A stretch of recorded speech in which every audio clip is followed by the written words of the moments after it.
فهدى حضرتنا بالمصطفى محمد صلى الله عليه وسلم وعلى آله وأصحابه وذريته بأن الله يعلي درجاتهم في الجنة وينفعنا بأسرارهم وأنوارهم وبعلوم بركاتهم في الدين والدنيا والآخرة. الفاتحة. أعوذ بالله من الشيطان الرجيم. بسم الله الرحمن الرحيم. الحمد لله رب العالمين الرحمن الرحيم مالك يوم الدين إياك نعبد وإياك نستعين اهدنا الصراط المستقيم صراط الذين أنعمت عليهم غير المغضوب عليهم ولا الضالين آمين. بسم الله الرحمن الرحيم. نويت التعلم والتعليم والتذكر والتذكير والنفع والانتفاع والإفادة والاستفادة والحث على التمسك بكتاب الله وسنة رسول الله صلى الله عليه وسلم والدعاء إلى الهدى والدلالة على الخير ابتغاء مرضاته وقربه وثوابه وحسن الخاتمة مع اللطف والعافية وصلاح العاقبة. Bismillahirrahmanirrahim. Pasal menerangkan sunnah-sunnah berpuasa ya. Sunnah-sunnahnya orang yang puasa kemarin bahas bahwasanya orang yang puasa itu sunnah untuk mempercepat buka, membatalkan puasanya ketika yakinnya masuk waktu maghrib.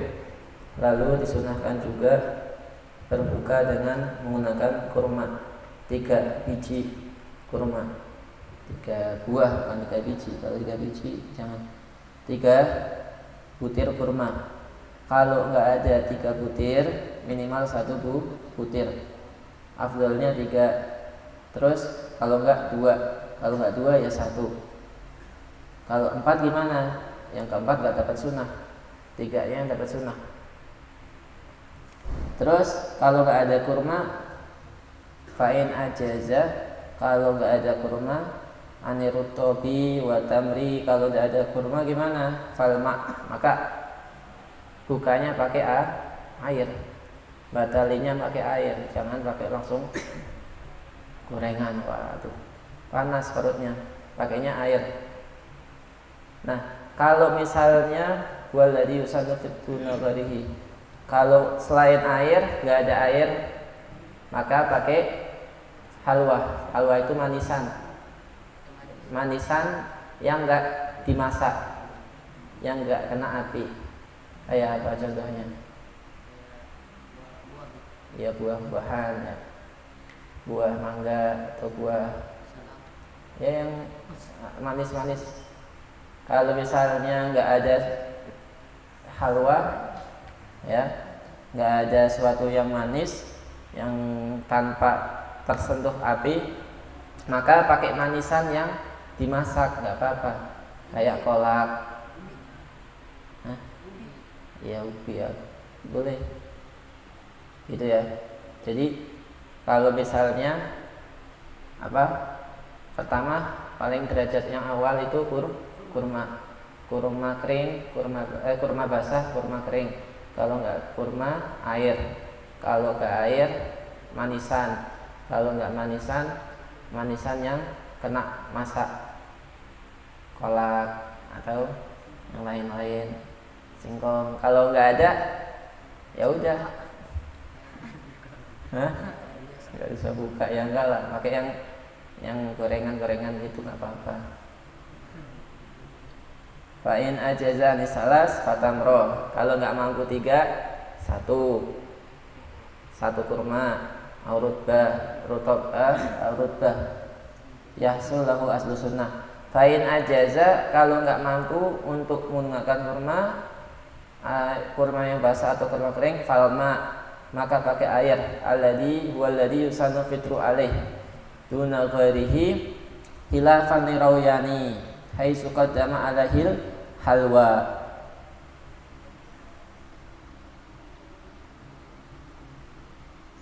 Itu ya, bil qasri halwa. Kalau Imam Royani mengatakan bahwasanya kalau kamu nggak ada kurma, maka kamu pakai sesuatu yang manis bukanya. Kalau Imam Royani itu jangan pakai air,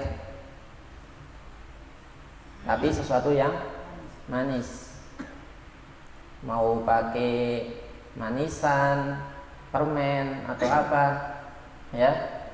Kalau Imam Royani itu pakai sesuatu yang manis, kolak. Kalau kolak air putih, air putih. Nah, kalau yang pendapat yang kuat mengatakan kalau nggak ada kurma ya air putih. Kalau misalnya pendapat kedua mengatakan jangan air putih, tapi manisan dulu. Ya manisan terserah. Iya, kismis. Kalau di sini kan ada buah-buahan, mangga, durian. Hah? Sirup? Sirup maksudnya manis juga ya? Manis juga.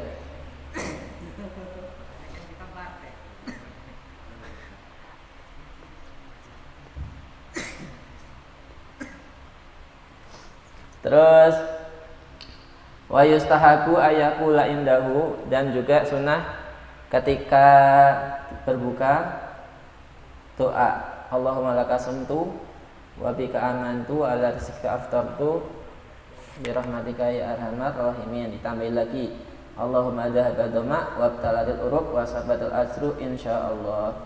Nah, doanya sebelum makan atau setelah makan terserah. Tapi yang afdalnya itu setelah makan. Iya, boleh sebelum makan boleh. Iya, setelah itu Allahumma lakasumtu boleh sebelum makan ataupun setelah makan. Ya, yang afdalnya setelah.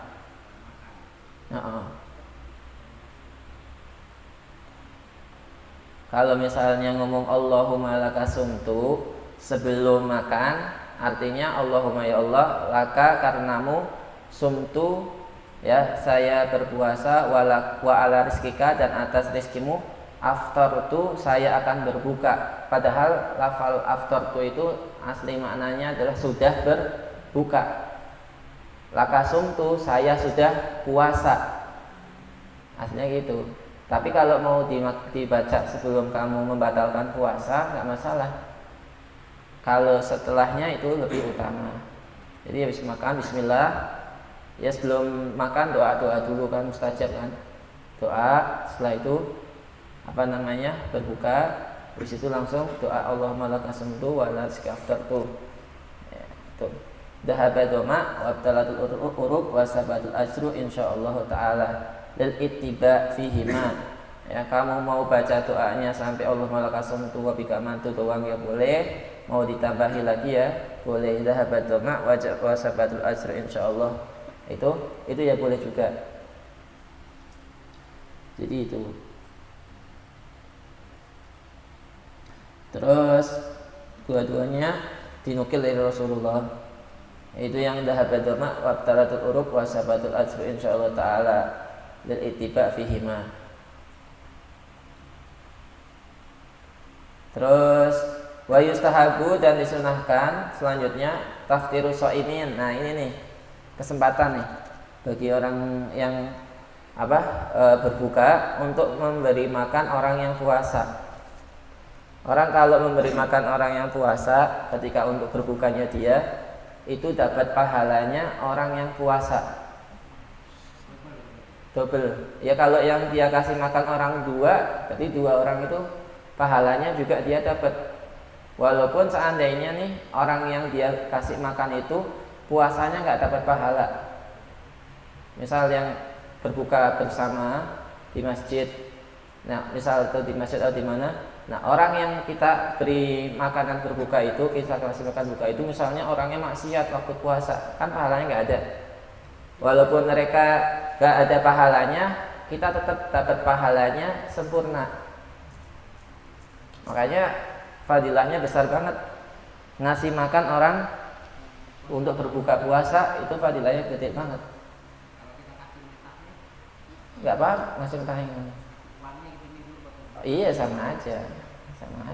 Yang penting dipakai buat buka, gak pakai buat yang lain. Makanya. Jadi memberi makan orang yang berbuka itu pahalanya sama kayak pahalanya orang yang puasa. Berarti nggak usah puasa ya, enggak juga, maksudnya dia dapat pahala puasa dirinya sama puasa yang dikasih makan itu. Iya. Nah, makanya kalau dia yang kasih makan itu nggak dapat pahala dari puasanya, kita tetap dapat pahala dari puasa dia. Kalau seandainya dia itu sempurna, kayak dapat pahala sempurna puasanya dia, tanpa mengurangi pahalanya orang tersebut. Jangan nanti pahalanya diambil, nggak mau makan itu enggak. Itu tetap dapat pahala dari orang tersebut dan pahalanya orang tersebut enggak berkurang. Kayaknya berlomba-lomba ngasih makan orang yang berpuasa walau tamroh, walaupun cuma ngasih kurma, 1 butir kurma. Ini makan nih, dalam hatinya ini dimakan dapat pahala. Itu. Jadi walaupun cuma 1 butir kurma, tetap dapat pahalanya kayak berpuasa. Au syurbatuma, atau cuma ngambilin air punya air aqua kasihin orang yang mau berbuka, itu pun sama pahalanya seperti berbuka. Au gharihima, atau terserah pokoknya yang buat berbukanya orang yang puasa itu pun mendapat pahala. Tapi lebih afdol lagi wal akmal ayusbi'ahum, ya, ngasih sesuatu yang bikin kenyang. Ngasih nasi, bungkusan kue, itu lebih afdol lagi. Iya, pokoknya yang sampai kenyang lah, orang yang puasa itu kenyang, itu lebih afdol lagi, lebih sempurna lagi. Ya minimal pengen dapat pahala orang puasa, ngasih yang buat dia berbuka, entah gorengan, kurma, kue-kue kecil. Tapi yang lebih sempurna lagi kasih yang bikin kenyang, kayak roti ataupun bungkusan nasi. Itu kenapa? Karena Rasulullah SAW dalam hadisnya, man asba'a sha'iman sakallahu min haudi syurbatan, ya, la yat'au hatta yadkhul jannah. Jadi ketika yang memberi makan orang yang puasa tadi itu dapat fadilah seperti dia berpuasa, dapat pahalanya orang yang berpuasa. Terus dapat pahala lagi 2, selain dia dapat pahala yang pertama, kalau dia ngasih makannya sampai kenyang, maka dapat pahala yang kedua yang dikatakan dalam hadis tadi. Barang siapa yang memberi makan orang yang berpuasa sampai kenyang, maka di yaumul qiyamah Allah akan meminumkan dirinya telaganya Nabi, yang mana kalau dia minum tidak akan merasakan kehausan selamanya, sehingga dia masuk ke surga. Jadi 2 pahalanya kalau dia sampai ngasih nasi. Ya 1 orang nggak apa-apa, nggak harus 1 kampung atau 1 ini, nggak, 1 nasi kasihin buat orang yang puasa. Nggak harus puasa wajib, puasa sunnah pun sama. Ada orang puasa sunnah, puasa Senin Kemis atau puasa kamu ngasih dia untuk berbuka nih, beli nasi nih. Ini kalau dia makan, ini nanti pahalanya kita jumpai kayak gitu. Bentuk pahalanya dikasih bocoran sama Nabi. Itu kalau orang yang ngasih puasa itu ngasih makanan orang yang berbuka tadi sampai kenyang, bahwasanya tidak akan dikasih sama Allah Ta'ala minuman dari telaga Kausar, yang kalau diminum dia tidak akan merasa haus selamanya sampai masuk ke dalam surga. Kalau di surga gimana? Kalau di surga nggak ada rasa haus. Orang masuk surga itu nggak ada rasa haus, nggak ada rasa lapar. Iya. Wal akmal ayusbi'ahu, makanya itu lebih sempurna lagi untuk menyempurnakannya. 5 sahih, karena hadis yang sahih min qaulihi sallallahu alaihi wasallam, daripada hadisnya Rasulullah, man fatara shaiman, barang siapa yang memberi berbuka orang yang puasa, falahu mislu ajrihi, maka dia untuknya adalah semisal pahalanya orang yang puasa.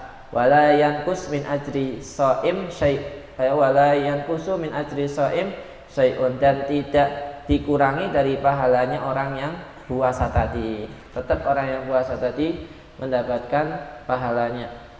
Wa ayyakulah sunnah, sunnah ngasih makan orang yang berpuasa walaupun cuma kurma. Yang kedua sampai kenyang. Yang ketiga makan bareng-bareng mereka.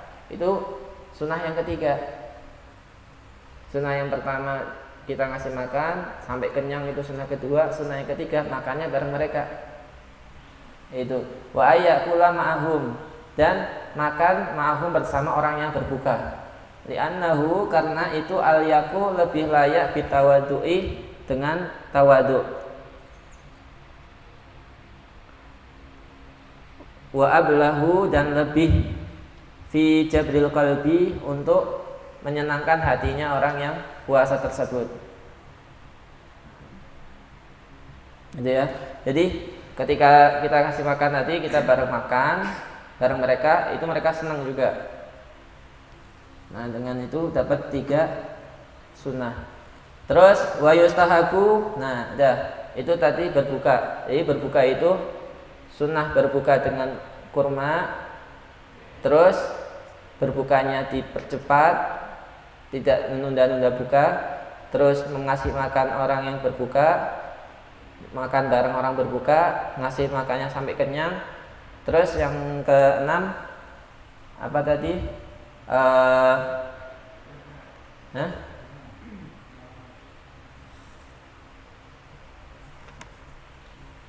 Dan doa, ya, doa ketika berbuka. Itu keenam ini kalau diamalkan dapat kesunahannya Rasulullah SAW. Dan masih banyak lagi daripada kesunahan-kesunahan ketika berbuka. Lalu setelah itu wa yustahabu as-suhur. Nah, sekarang ke sahur, kembali ke sahur. Tadi berbuka, sekarang bahas sahur. Sunnah as-suhur. Kalau sahur itu aslinya makannya. Makanannya itu namanya sahur. Kalau pekerjaannya namanya suhur. Ya. Kayak wudu sama wadu. Kalau wudu itu pekerjaannya namanya wudu. Kalau wadu itu air yang dipakai buat berwudu, itu namanya wadu. Sahur juga sama. Suhur itu makannya, namanya makan suhur. Pekerjaan itu suhur. Kalau sahur itu makanan yang dimakan ketika waktu sahur, itu namanya makannya sahur. Kalau di seringnya, tapi kebanyakan ngomong sahur itu makannya kan, aslinya enggak. Aslinya suhur. Suhur itu apa? Pekerjaannya. Kalau sahur makanannya. Wa yustahabu suhur dengan domah sin. Li khabari sahihaini, sunnah kita makan sahur, jangan enggak sahur. Ya. Terus kalau sahur itu masuk waktunya itu setengah malam yang kedua. Ya, setengah malam yang kedua. Jadi malam dibagi 2, enggak harus jam 12. Kira-kira malam itu berapa jam? Pokoknya separuh yang kedua itu mulai masuk waktu sahur. Kalau misalnya masih jam mau baca isyaan jam 8, jam 9 kita makan, belum dapat pahala. Harus setengah, ya jam 1, jam 2 gitu. Itu kita makan dapat pahala di situ. Wa yustahabu suhur li khabari sahihaini, karena hadisnya Bukhari Muslim. Tasaharu fa inna fis suhuri barokah. Tasaharu, sahurlah kalian, kata Rasulullah, fa inna fis suhuri, karena di dalam sahur barokatan, ada barokah. Makanannya yang dimakan ketika sahur itu ada barokahnya. Wa sahha, dan hadis sahih yang lain, ista'inu, ya, minta tolonglah kamu bita'amis sahari, dengan makanan waktu sahur, ala siyamin nahari, untuk menjaga puasa di siang hari. Wa biqailulatin nahari ala qiyamil laili, kalau kamu pingin enak qiyamul lail, jadi kalau kamu pingin enak puasa, maka makan sahur. Pingin puasanya lebih nyaman, makan sahur. Kalau pingin qiyamul lailnya lebih, tahajudnya lebih nyaman, maka tidur jam sebelum waktu duhur 5 menit gitu, sama qailulah. Jadi ada qailulah. Qailulah itu tidur sebelum waktu duhur, ya cuma 5 menit, sebentar tidur sebentar doang, enggak sampai 4 jam kan qailulah namanya. Sebelum waktu duhur namanya qailulah. Ada qailulah, ada faisulah, macam-macam nama tidur. Nah, di antaranya qailulah itu. Qailulah itu hukumnya sunnah untuk membantu kita kalau buat tahajud lebih enak nanti. Wah, itu ya. Jadi satu sunnah untuk sahur. Wayah sulu dan dapat itu sahur terserah. Walaupun bijur atimain, walaupun hanya minum air. Gak harus makan nasi 1 piring, enggak dikatakan sahur enggak. Walaupun minum air, glek-glek, udah dapat pahala sahur. Iya. Yang penting waktunya sudah masuk, terus kita makan atau minum, enggak harus makan ya, cukup minum aja juga dikatakan sahur. Lihabarin sahihin karena hadis yang sahih di dalam arti sahur tersebut. Terus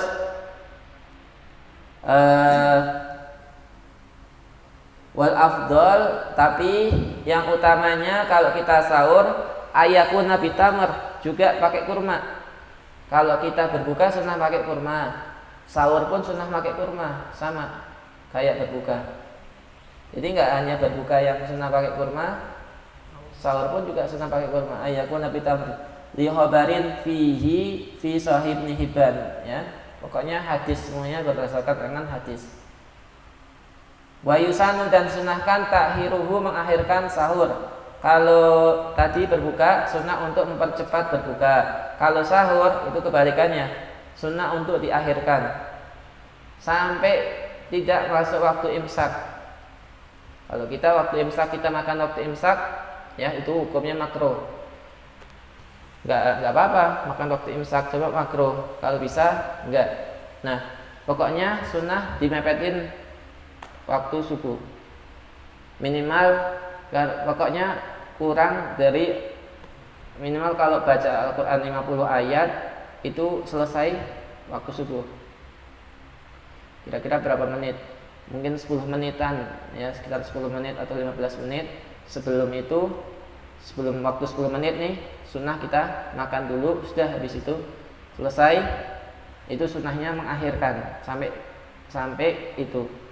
Sampai kurang lebih kalau baca Al-Qur'an dapat 50 ayat.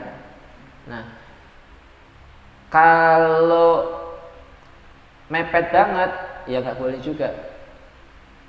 Sehingga kira-kira kalau kita makan itu belum masuk waktu subuh atau kita ragu-ragu. Jangan nanti makannya di waktu yang ragu-ragu, ini udah subuh atau belum. Nah, enggak. Pokoknya sekira kita yakin masih ada waktu bisa buat makan sampai jam berapa, nah itu kita pepetin itu sunnahnya gitu. Jadi disunahkan untuk mengakhirkan sahur. Li khabaril muttafaq alaih, karena hadis yang sahih juga. La yazalu annasu bi khairin ma ajal fitra. Seorang itu, kata Rasulullah, selalu berada dalam kebaikan selagi mereka mempercepat bukanya, wa akharu as-suhura, dan mengakhirkan waktu sahurnya. Wa sahih, dan juga hadis yang sahih, tasaharna ma'a Rasulillah sallallahu alaihi wasallam. Kata sahabat, suatu hari kita makan sahur sama Rasulullah sallallahu alaihi wasallam. Summa qumna, lalu kita berdiri li sholati, untuk melaksanakan sholat. Wa kana qadru ma bainahuma, dan waktu antara, kata sahabat ini yang menyaksikan sahurnya Rasulullah itu mengatakan, dan jarak waktu antara sahur dengan waktu subuh itu, kata sahabat, qadru khamsina ayah. Kira-kira kalau kamu baca Al-Qur'an 50 ayat maka masih cukup. Kalau zaman dulu kan belum ada waktu, mereka pakai hitungannya ya gitu, kebiasaannya. Kira-kira biasanya kalau kamu baca 50 ayat itu berapa menit? Ya sekitar 10 ya. Biasanya dikasih imsak kan 10 menit. Sebelum ini kan sekitar segituan. Wa fihi, dan di dalam waktunya ini, dhabtu ma yahsulu bihi sunnah takhir, Pokoknya intinya tempatnya sunnah untuk melahirkan, ya kapan sunnahnya untuk melahirkan, selagi tidak ada keraguan-raguan di dalam waktu tersebut. Selaginya kita nggak ada ragu-ragu, oh ini sudah subuh apa belum ya. Nah, pokoknya jangan sampai makannya itu sampai akhir banget sehingga kita ragu, ini sudah masuk waktu subuh atau belum masuk waktu subuh. Wa illa lam yamdab ta'khiruhu, kalau misalnya sampai segitu maka nggak sunnah lagi jatuhnya, ya bisa makruh. Lihobari dak ma yuribuk ila ma la yuribuk. Nah itu. Terus wa yusannul ikhtisalu in kana alaihi husnun qabla subuh, dan juga disunahkan ketika dalam keadaan junub untuk sunnah ya. Jangan ntar ada orang sebagian mengatakan kalau misalnya orang junub puasa boleh apa enggak gitu. Kalau misalnya dia itu dalam keadaan junub enggak masalah puasa. Tetapi sunnahnya kalau misalnya dia dalam keadaan junub untuk segera mandi. Sunnah hukumnya kalau misalnya waktu mau subuh dia masih dalam keadaan junub untuk mandi. Kalau enggak mandi gimana puasanya? Tetap sah. Iya, cuma nggak dapat pahala karena hukumnya kalau misalnya dia ada kewajiban untuk mandi, ya, yaitu junub atau segala macam, maka sunnah untuk mandi sebelum waktu subuh. Kenapa? Liu'addil ibadah ala taharah, karena tujuannya supaya dia itu ibadah dalam keadaan suci. Puasa kan ibadah. Nah, ketika dia jalankan itu ibadah dalam keadaan suci, maka dari itu dapat pahalanya dari segi itu. Terus wa min samma nudiba lahu mubadarah lil ihtisal akibat ihtilam naharon. Tidak hanya ketika waktu sahur doang, ketika waktu siang pun ketika dia posisinya itu dalam keadaan junub juga sunnah untuk segera mandi. Kenapa? Supaya ketika dia ibadah posisinya tetap suci gitu. Karena orang ibadah itu ya sunnah dalam posisi suci. Maka itu orang yang puasa terus junub sunnah untuk segera mandi. Wa min sama nudiba lahu mubadarah lil ihtisal akibat ihtilami naharon wa illa yasluma ila nahibati udunihi au duburihi, dan juga selain dia menjaga daripada kesuciannya juga agar menjaga masuknya air ke dalam lubang-lubang telinga atau ketika mandi kemasukan air. Yang waktu itu kita bahas orang yang dalam keadaan puasa terus mandi kemasukan air, puasanya batal apa enggak? Kalau dia itu mandinya itu dalam keadaan mandi junub, terus pas mandi atau mandi sunnah, terus mandi dia masuk air tanpa sengaja, tanpa dia masuk air ke dalam lubang telinga atau ke dalam lubang itu atau lubang mulut, maka puasanya enggak batal. Selagi itu mandi yang diwajibkan atau mandi yang disunahkan. Kalau mandinya yang enggak disunahkan, ya kayak misalnya mandi ya sekedar mandi, maka kalau misalnya itu kemasukan dalam air ke dalam telinga atau itu, nah itu bahaya, bisa batal. Ya.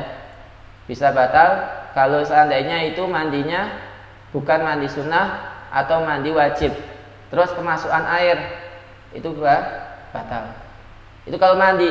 Kalau nyelam, berenang, nah, kalau berenang ya dia nyelam gimana?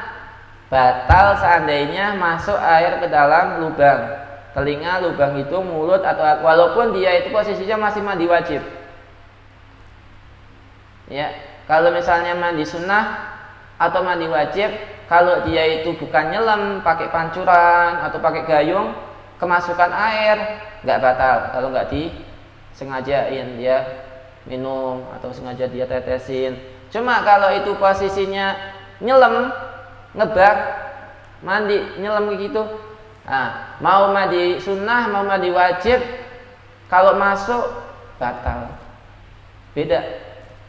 Ya, dalam mandi itu beda, dibedain antara nyelam sama nggak nyelam. Karena apa? Karena nyelam itu nggak disunahkan, nggak ada sunnah nyelam, nggak ada. Mandi nggak ada sunnah buat nyelam, maka dari itu batal kalau seperti itu. Nah, wa min sama yang bahilah huslu hadil mawadi' qablal fajri illam yatahayya lahu huslul kamil qablahu walil huruji. Nah, itu ya.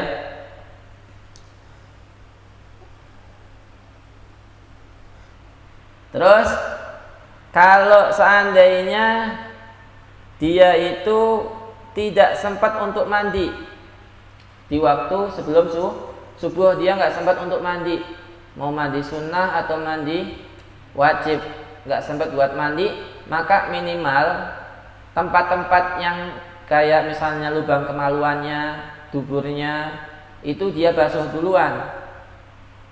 Ya, tempat-tempat telinganya dia basuh duluan. Kalau seandainya itu nggak sempat mandi, maka sunnah untuk membasahi dulu, diniatin ketika basuh telinga itu mandi. Maka nanti nggak usah lagi basuh telinganya ketika mandi, karena sebelum subuh sudah dia basuh kalau nggak sempat mandi waktu itu. Ini intinya untuk menjaga agar air nggak masuk ke dalam lubang-lubang itu.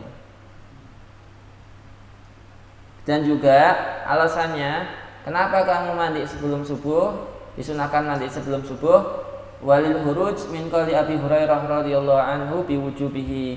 Karena kalau dalam riwayatnya Abu Hurairah mengatakan hukumnya untuk mandi sebelum subuh itu wajib kalau mau puasa. Kalau Abu Hurairah berpendapat hukumnya wajib, kalau enggak maka dosa. Batal apa enggak? Wallahu a'lam. Apakah menurut Sayyidina Abu Hurairah itu batal atau enggak? Tidak tahu. Yang penting dalam riwayatnya mengatakan bahwasanya Sayyidina Abu Hurairah itu mewajibkan mandi sebelum subuh.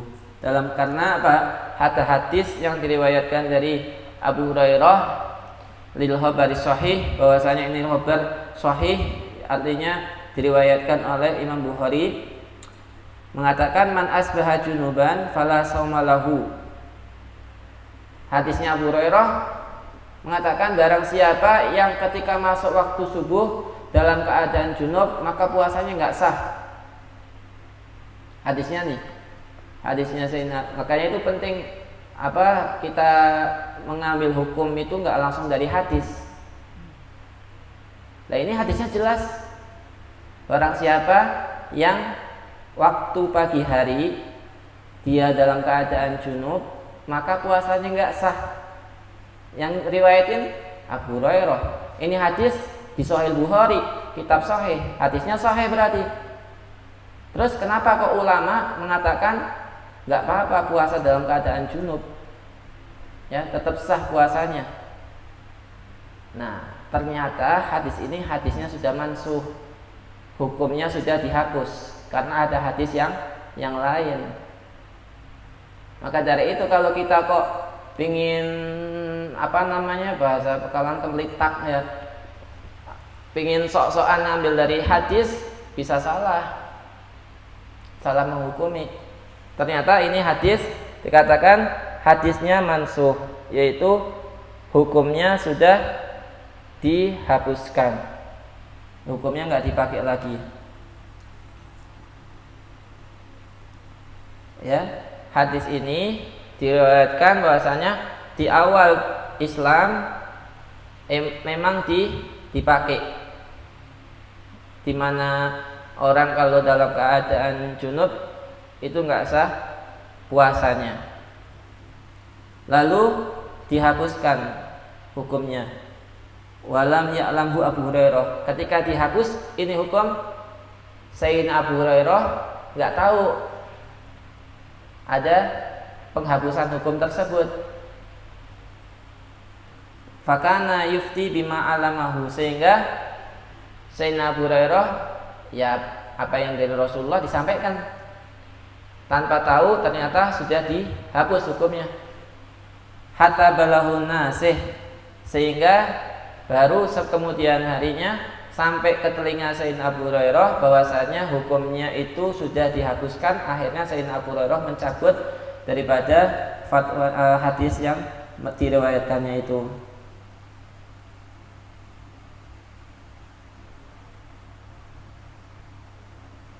Terus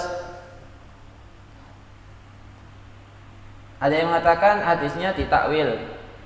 Ya, hadisnya ditakwil. Mengatakan kalau yang mengatakan barang siapa yang waktu subuh dalam keadaan junub maka puasanya enggak sah. Oh, puasanya enggak sempurna, bukan enggak sah artinya. Ininya yang bisa menghukumi ini hadis seperti apa kedudukannya itu orang-orang ahli ilmu, bukannya orang yang cuma hafal 10 hadis, 20 hadis doang atau cuma baca terjemah, tidak bisa. Harus benar-benar mempelajari ilmu hadis, mempelajari semua kitab-kitab. Terus wa yata'akadu lahu lisaim tarkul kadzib, dan juga hukumnya sunnah muakkad, lebih dikuatkan lagi, ya.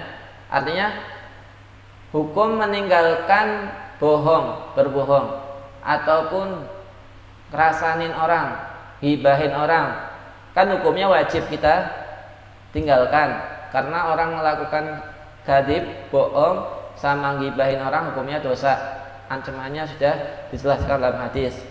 Hukumnya haram, ninggalinya wajib. Nah, posisinya kalau orangnya itu dalam keadaan nggak puasa selain bulan Ramadan, hukumnya haram, dan hukum gibahin meninggalkannya wajib. Apalagi di bulan Ramadan. Di bulan Ramadan hukum meninggalkan kadzib, ya, bohong sama hibah itu lebih lagi dituntut untuk ditinggalkan. Sehingga kalau kamu meninggalkan itu, kamu mendapatkan 2 pahala.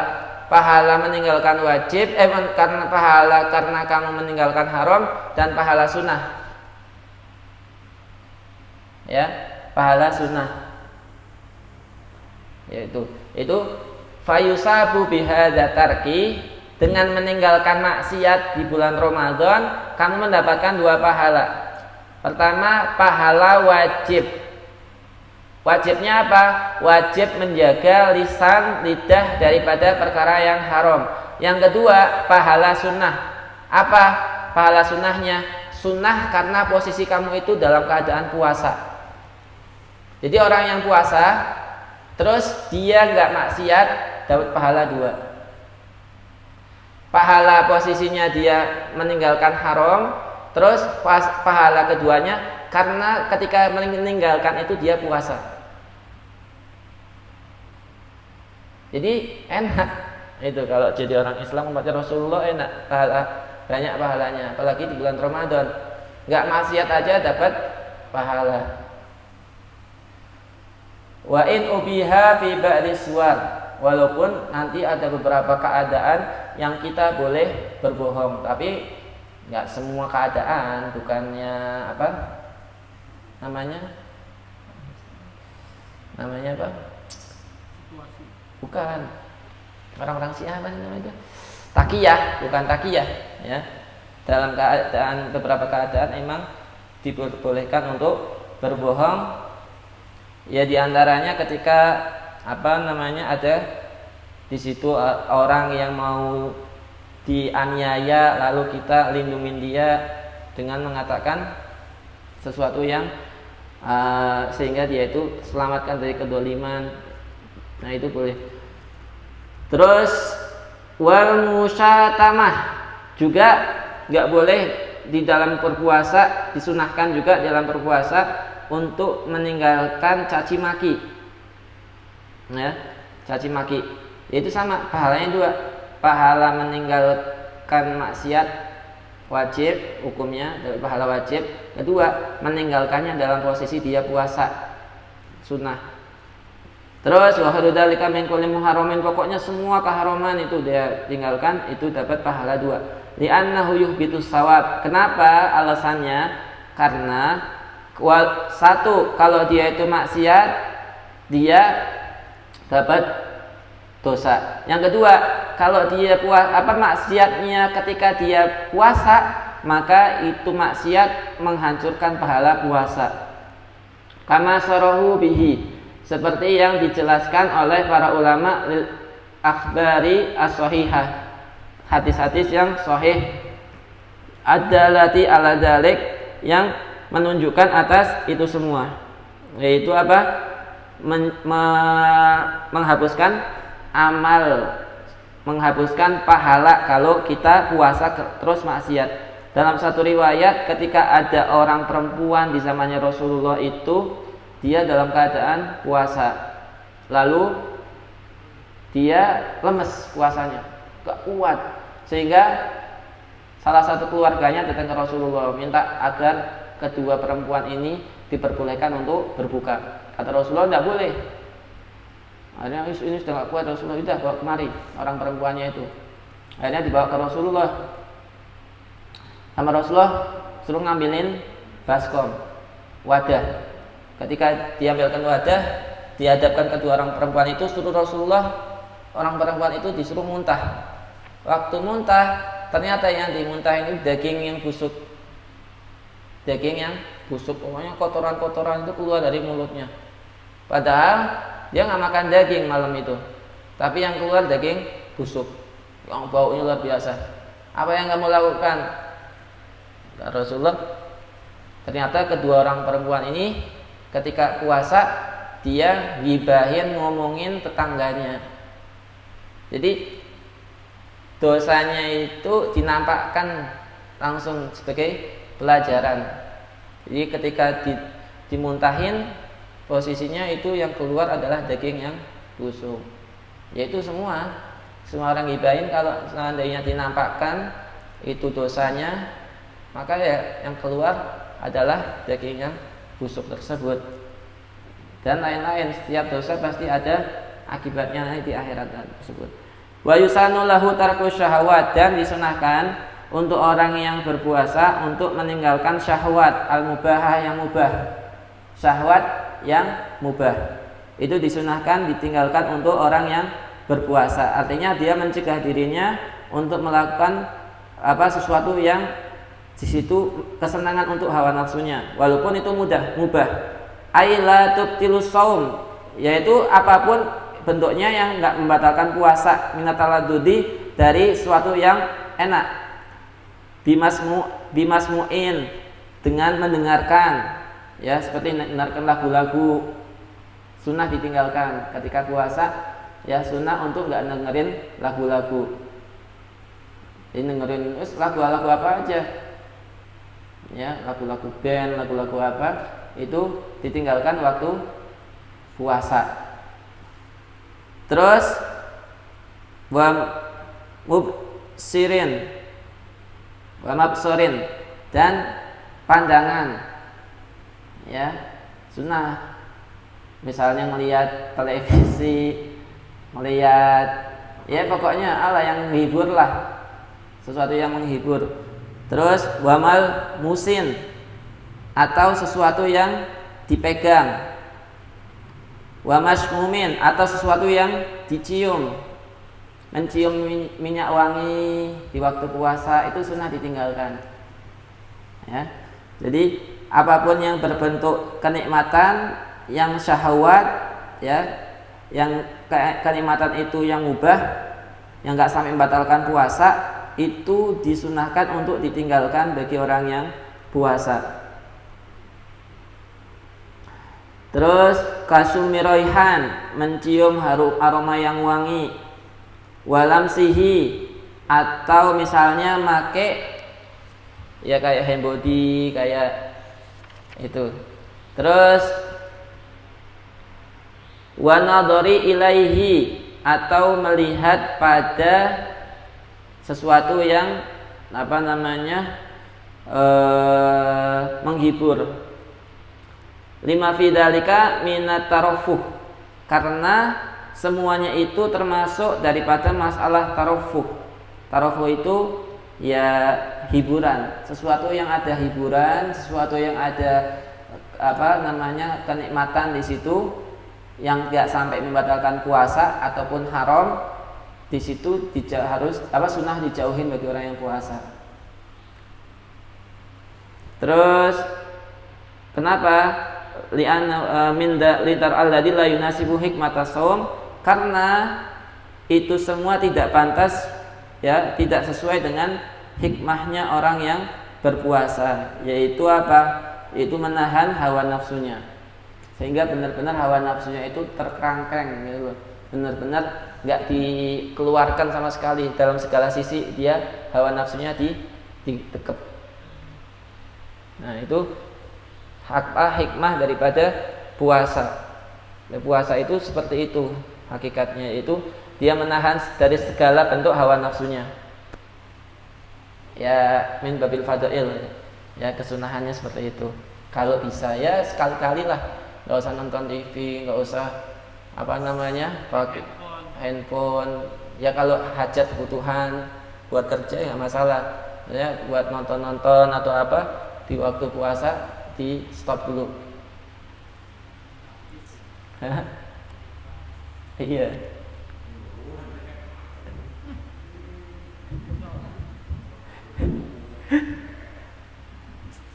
Wa yukrahu lahu kulluhu, dan itu hukumnya semuanya makruh, ya, mendengarkan musik, mencium minyak wangi, atau melihat televisi ataupun apa yang ada sifat hiburan, hukumnya makruh untuk orang yang berpuasa. Wa yukrahu dzalika kullu kaduhul hammam, seperti masuk ke kolam, ke tempat pemandian, itu juga hukumnya makruh bagi orang yang berpuasa, kecuali ada hajat kebutuhan, ya. Fa in satamahu wallahu a'lam bishawab.